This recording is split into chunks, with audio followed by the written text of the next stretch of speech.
Une catastrophe historique, dévastatrice.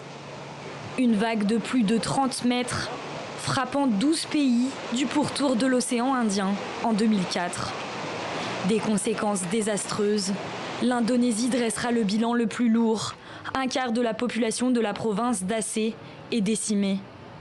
Depuis ce terrible désastre, le musée du tsunami de cette ville a un rôle éducatif. Des sorties scolaires sont organisées pour sensibiliser la jeune génération.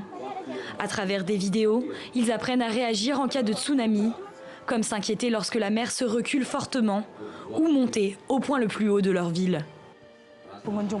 Nous apprenons aux visiteurs notre histoire. Nous parlons du traumatisme qu'a été le tsunami.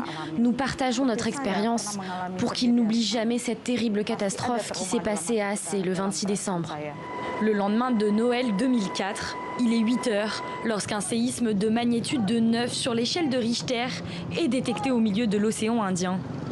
Une vague de 50 cm se forme et se déplace à 800 km/h en direction des côtes. 15 ans après, ce survivant se souvient encore.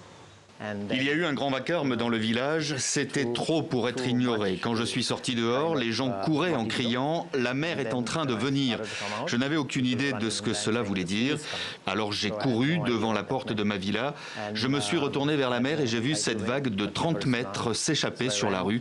J'ai pris les enfants et je les ai amenés au point le plus haut du village. On s'est réfugiés dans le temple.